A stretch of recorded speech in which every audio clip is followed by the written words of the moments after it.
CITU, GMP, সারা ভারত কৃষক সভা ও Tripura ক্ষেতমজুর union এই চারটি গণসংগঠনের ডাকে জেল ভরা আন্দোলন কর্মসূচি অনুষ্ঠিত হয়। সোমবার দুপুরে সিপিআইএম বিলোনিয়া মহকুমা কমিটির কার্যালয়ের সামনে থেকে আন্দোলনকারীদের মিছিল শুরু হয়।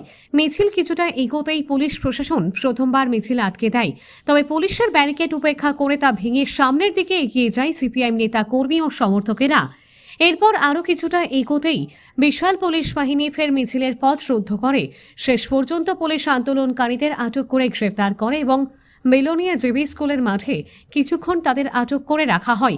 পরবর্তী সময় বেলোনিয়া মহকুমা প্রশাসনের ডেপুটি ম্যাজিস্ট্রেট ও পুলিশ প্রশাসনের আধিকারিকেরা ঘটনাস্থলে উপস্থিত হন। আলোচনা শেষে আটক আন্দোলনকারীদের কারামুক্ত করা হয়।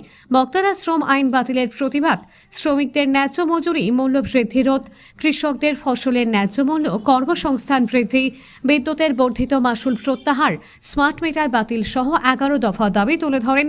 কর্মসূচিতে উপস্থিত ছিলেন বিধায়ক তথা ক্ষেতমজুর নেতা দীপঙ্কর সেন, সারা ভারত কৃষক সভার নেতা বাসুদেব মজুমদার, তপশিলি জাতি সমন্বয় সমিতির রাজ্য সম্পাদক সুধন দাস, সিপিআইএম দক্ষিণ জেলা কমিটির সম্পাদক তাপস দত্ত, কৃষক সভার নেতা নির্মল ভৌমিক সহ অন্যান্য নেতৃত্ব।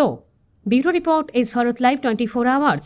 আজ গোটা দেশের সঙ্গে বিলোনিয়া জেলা হেডকোয়ার্টারে হাজার হাজার মানুষ জেল ভরো আন্দোলনে সামিল হয়েছে। স্বৈরাচারী বিজেপি সরকারের শ্রমকোণের বিরুদ্ধে, কৃষকদের বঞ্চনার প্রতিবাদে, বিদ্যুৎ বিল অসম্ভবের বিরুদ্ধে সহ দুর্নীতির বিরুদ্ধে লড়াই চলবে। যতক্ষণ না বিজেপিকে হটানো যায় লড়াই চলবে।